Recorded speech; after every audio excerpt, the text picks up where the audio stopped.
नमस्कार, knocking-news.com में आपका स्वागत है। मैं हूं गिरिजेश वशिष्ठ। एग्जिट पोल को लेकर विवाद चल रहा है और इस बीच में बड़े सारे विवाद इस बात को लेकर भी हैं कि ईवीएम जो है उसकी सुरक्षा नहीं की गई है ढंग से। और ख़ुद एक अधिकारी ने भी स्वीकार किया कि हाँ भाई, हमने प्रोटोकॉल का पालन नहीं किया। चुनाव आयोग की दलील है कि बाकायदा जो ईवीएम थी उनको कैमरे के सीसीटीवी कैमरे की देखरेख में थी, इसलिए कुछ गड़बड़ी नहीं हुई है। लेकिन सवाल इस बात का है कि अगर सीसीटीवी कैमरे से ही देखभाल हो जानी है तो सिस्टम, प्रोटोकॉल, सारी चीज़ें किस लिए बनाई गई हैं? कुछ सोच के ही तो बनाई गई होंगी। खुद चुनाव आयोग उन प्रोटोकॉल्स का पालन करता है। कहीं पे कूड़े की गाड़ी के अंदर छिपा के ईवीएम ले जाती दिखाई गई है, कहीं कुछ दिखाया गया। लेकिन मैं उस विवाद में पढ़ना नहीं चाहता हूँ, क्योंकि जो वीडियो आ रहे हैं उसमें हो सकता है कुछ पुराने वीडियो हों, 4 साल पुराने हों, 5 साल पुराने हों। क्योंकि जब वायरलिटी होने लगती है तो लोग निकाल के पुराने सुराने वीडियो भी चिपकाने लगते हैं। और ईवीएम किस तरह से, क्या वो कर सकती है गड़बड़ी? संभव है ईवीएम में, संभव नहीं है? कौन कौन सी टेक्नोलॉजी अवेलेबल है जिसके ज़रिए गड़बड़ हो सकती है? कौन कौन से तरीके हैं? कब कब किस ने ईवीएम की गड़बड़ी के बारे में खुलासे किए? उनमें बीजेपी भी शामिल है, सब शामिल है। इसको लेके मेरा अलग से वीडियो है।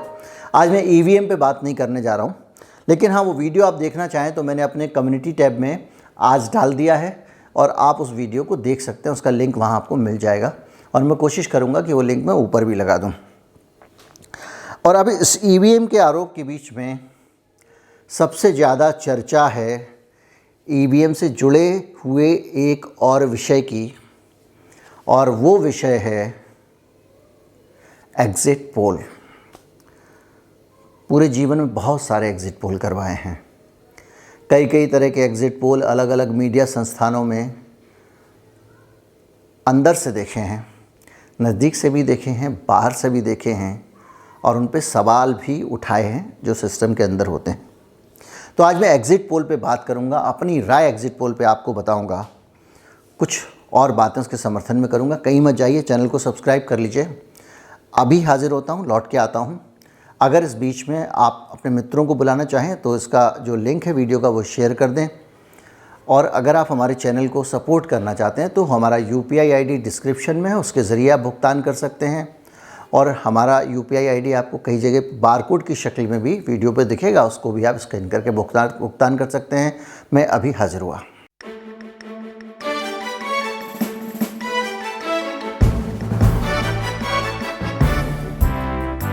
एग्जिट पोल को जो पोलस्टर्स की दुनिया है, जो ये सर्वेक्षण करने वाले लोग हैं, उनकी दुनिया में एग्जैक्ट पोल भी कहा जाता है।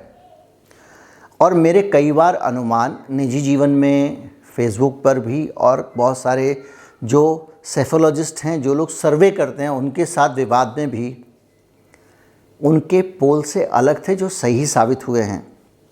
अरविंद केजरीवाल की जीत के समय पे मैं नाम लेना नहीं चाहूँगा क्योंकि मुझे इजाज़त नहीं है। हिंदुस्तान के सबसे रिफाइंड जो सेफोलॉजिस्ट हैं और जो लोग सर्वे करते हैं, उनमें से एक से मैंने कहा था कि उनको सीटें जो आप बता रहे हैं उससे कहीं ज़्यादा मिलने वाली हैं, और वो बात सही साबित हुई थी। उन्होंने इसको स्वीकार किया था कि आप एग्ज़िट पोल में भी, आप जैसे ही एग्ज़िट का मतलब है बाहर निकलते समय, निकासी के समय का जो है वो रुझान जानना, तो अलग अलग जगहों पे बूथ के बाहर आदमी खड़े होते हैं एजेंसियों के। भगवान करे आपको कभी ना कभी कोई मिला हो। हालांकि उनकी संख्या बहुत कम होती है, तो इसलिए मिल जाए कोई बहुत बड़ी बात नहीं है। जैसे TRP का बक्सा आज तक किसी के घर में नहीं मिला, क्योंकि बहुत कम होता है। तो वो अब बाहर निकलते ही आपसे ये जानने की कोशिश करते हैं अपनी जुगत से। कोई, हर सबका अपना सीक्रेट होता है। कोई कहता है कि मैं अकेले में ले जाके पूछता हूँ, कोई कहता है मैं इनडायरेक्ट में पूछता हूँ, कोई कहता है मैं कानाफूसी करके सुनता हूँ, अपने भाई को बता रहा है, कोई कुछ, कोई कहता है मैं पीछे पीछे लग जाता हूँ, वोट डाल के जा रहा होता है।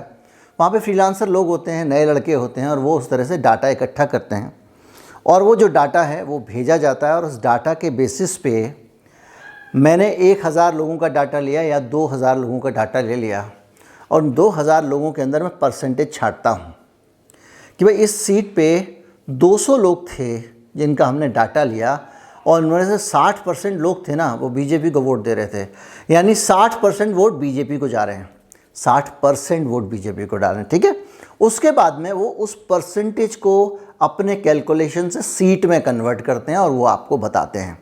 तो ये कितनी इनडायरेक्ट प्रोसेस हो गई। प्रोसेस तो ये हो गई कि कक्का ने बोला मुन्ना को, मुन्ना ने किसी और को बोल दिया, और मुन्ना को लगता था कि ये भीड़ कम है, उस आदमी को लगता था भीड़ कम है, लेकिन कक्का के हिसाब से ये ज़्यादा थी। तो ऐसी स्थिति में आपके पास कहीं से कोई एक इनडायरेक्ट इन्फॉर्मेशन आ रही है, कुछ लोग कहीं से इन्फॉर्मेशन ला रहे हैं, और वो लाखों करोड़ों लोगों के जो आबादी है उसके अंदर से कुछ हज़ार लोगों की जानकारी लेकर आ गए।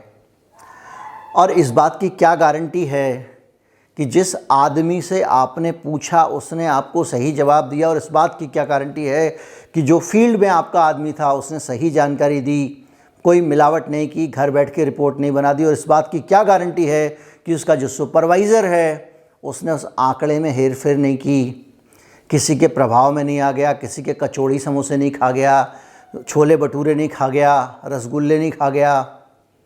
और इस बात की क्या गारंटी है कि वहाँ से जो डाटा सारा का सारा आ रहा है न्यूज़ रूम में, और न्यूज़ रूम में बैठ के जब वो डाटा निकल के आ रहा है तो उसमें इधर उधर नहीं करवाया गया।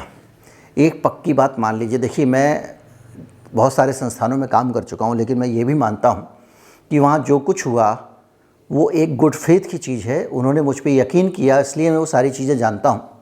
आज मैं नौकरी नहीं कर रहा हूँ, पब्लिक में आके वो सब चीज़ें बयान करना शुरू कर दूँ, ये थोड़ा सा नैतिकता के हिसाब से ठीक नहीं है। लेकिन मैं मोटा मोटा आपको बताता हूँ कि संस्थानों में क्या होता है।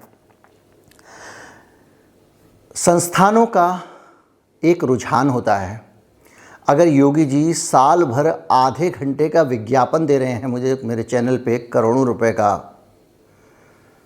तो मैं चाहूँगा कि मोदी जी नाराज़ ना हो, आगे भी विज्ञापन मिलता रहे, या योगी जी जो भी विज्ञापन दे रहा था। एक चीज़ ये कि योगी जी जो चाहेंगे वो उस चैनल में होगा, इससे ये तय हो गया।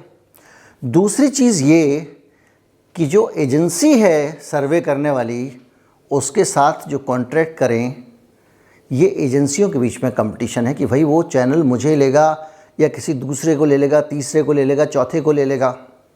तो उस प्रोसेस में पता चलता है कि वो एजेंसी भी उस कॉन्ट्रैक्ट को लेने के लिए झुकने को तैयार हो जाती है, थोड़े बहुत हेरफेर को तैयार हो जाती है। एक चैनल का उदाहरण है मेरे पास में, उस चैनल में चैनल के मालिक और उस वक़्त हरियाणा के एक बहुत बड़े पॉलिटिशियन होते थे, और वो पॉलिटिशियन कह रहे थे बार बार, साहब आपने जो पोल किया है, पोल पब्लिक नहीं हुआ है, पोल अभी अंदर ही चैनल के, उसमें आप मुझे सीटें कम दे रहे हैं, लेकिन मैं तो पूरी की पूरी सीटें जीतूंगा हरियाणा की।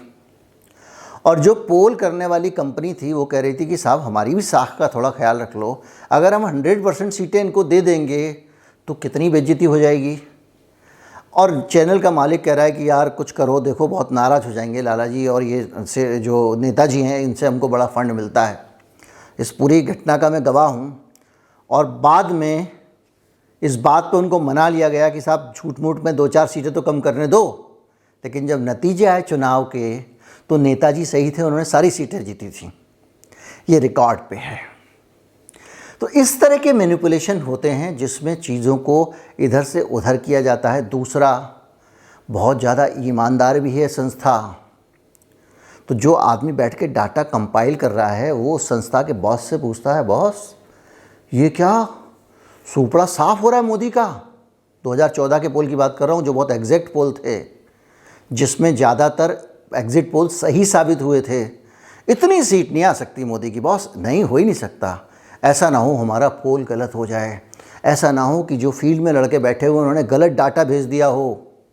तो एक काम करते हैं यार, थोड़ा करेक्ट कर दो, मोदी की सीट थोड़ी कम कर दो, कांग्रेस की थोड़ी बढ़ा दो, अपनी इज्जत रह जाएगी। साख की सबको चिंता है। पता चला कि मोदी की उससे भी ज़्यादा सीटें आई थी जितने का इन्होंने अनुमान लगाया था, और यूपीए की उससे भी कम सीटें आई थी जिसका इन्होंने अनुमान लगाया था। इसी तरह से 2017 में हुआ।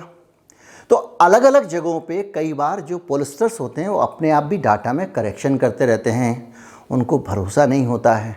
तो ये इतने सारे फैक्टर मैंने आपको मोटा मोटा बता दिए जो आपके एग्ज़िट पोल को प्रभावित कर सकते हैं। ये प्रैक्टिकल फैक्टर बता रहा हूँ, जो रोज़मर्रा की ज़िंदगी के फैक्टर हैं। मैं किसी इस पे नहीं जा रहा हूँ, उस फैक्टर पे नहीं जा रहा हूँ, उस पे नहीं जा रहा हूँ। तो ये हुआ इनडायरेक्ट पोल। क्या हो अगर ये पोल ट्रांसपेरेंट हो, एकदम आदमी खुद ही डाले और जैसे ही आदमी कहे कि हाँ मैं इसको वोट दे रहा हूँ, वैसा ही आपके स्क्रीन पे आ जाए मैं उसको वोट दे रहा हूँ, तो उस पोल पे आप कितना भरोसा करेंगे? क्योंकि ये इनडायरेक्ट नहीं है। इस पोल में ना तो वो डाटा कलेक्शन करने वाला आराम कर सकता या झूठ बोल सकता, ना उसका सुपरवाइज़र कुछ गड़बड़ी कर सकता, ना उसका स्टेट लेवल का सुपरवाइज़र कुछ गड़बड़ी कर सकता, और ना ही सेफोलॉजिस्ट कोई गड़बड़ी कर सकता, ना चुनाव का जो कराने वाला आदमी है, चैनल है, वो कुछ गड़बड़ी कर सकता, ना इन लोगों को कोई पॉलिटिशियन इन्फ्लुएंस कर सकता। तो ऐसी स्थिति क्या है कि पब्लिक सीधे वोट करे। मैंने इस बार एक प्रयोग किया, बहुत छोटा सा प्रयोग है, लेकिन सैंपल साइज़ वो भी छोटा नहीं है। और मैंने अपने यूट्यूब चैनल पे आप लोगों से कहा कि भाई आप लोग डालिए आपका अनुमान क्या है। अब सारे चैनल तो बीजेपी को जिता रहे हैं। मेरे पास जो फर्स्ट हैंड इन्फॉर्मेशन है, जिसमें मेरा भी हस्तक्षेप नहीं है, जिसको मैं भी नहीं बदल सकता हूँ, खुद आप लोगों का अनुमान है, उसके हिसाब से तो सब लोग बीजेपी को 100 सीट दे रहे हैं, 10-5 ऊपर 10-5 नीचे। और समाजवादी पार्टी को 250 सीट दे रहे हैं, 10-5 ऊपर 10-5 नीचे। अधिकांश लोग 100 में 2 लोग ऐसे भी हैं जो बीजेपी को जिता रहे हैं, जो हो सकता है एग्जिट पोल वालों को सारे वैसे ही लोग मिल गए हों। तो मुझसे अगर आप पूछेंगे तो मुझे ये लगता है कि मेरा ये जो लोगों का फीडबैक है जो सीधे मुझे मिल रहा है, ये ज़्यादा सही पोल हुआ उसके मुकाबले जो इतनी सारी प्रक्रियाओं से गुजर के आ रहा है। इतने चक्कर लगा के जो इन्फॉर्मेशन आ रही है, अगर 10 हाथों से मिठाई जाए तो आधी चीनी हाथों में ही लगी रह जाती है। तो इसलिए ये कहना मुझे लगता है ज़्यादा सटीक होगा कि हमारा जो अपना पोल है उसका जो ओवरव्यू है वो सही है। तो अब वो कैसे पता करेंगे? मेरे को ऐसा लगता है सही है। वो सही है कि नहीं, गलत नहीं, मैं कोई दावा नहीं करूँगा। आप लोग भी स्वतंत्र हैं, आप लोगों ने सबने जाके उस पर कमेंट लिखे हैं, अब भी खुला हुआ है। कई लोगों ने ट्विटर पे लिख दिए, फेसबुक पे लिख दिए, उनको जहाँ जहाँ दिखा। लेकिन जो मेरा परसेप्शन इन चीज़ों को लेके बन रहा है वो यही बन रहा है कि शायद बीजेपी इस बार सरकार रिपीट ना कर पाए।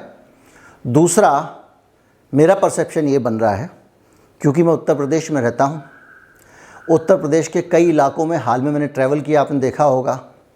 1400-1500 किलोमीटर की मैं यात्रा करके आया, अलग अलग जगहों पे गया, अलग अलग दुकानों पे, लोगों में, सब जगह गया, बात की। तो मुझे ऐसा लगा कि तस्वीर वैसी नहीं है जैसी एग्ज़िट पोल दिखा रहे हैं। अब इसकी वजह कुछ भी हो सकती है, सही हो गलत हो, लेकिन एग्ज़िट पोल का इतिहास भी यही है कि वो ज़्यादातर गलत होते हैं, कभी कभी सही होते हैं। क्योंकि हर पोल में आप देखते होंगे कि साहब फला चैनल का पोल सही था, बाकी का गलत था। ये होता है ना हर साल। इतने चैनलों का पोल गलत निकल गया, सिर्फ एक का सही निकला। एक चैनल सेलिब्रेट कर रहा होता है सबसे सटीक पोल हमारा था, बाकी चैनलों का सटीक पोल नहीं होता। तो इसका मतलब अधिकांश में अगर आप सैंपल लेंगे, सैंपल पे ही ये विद्या करते हैं ना, तो भैया इन्हीं का सैंपल ले लो। तो सैंपल लेंगे तो अधिकांश पोल में तो ये लोग गलत ही होते हैं।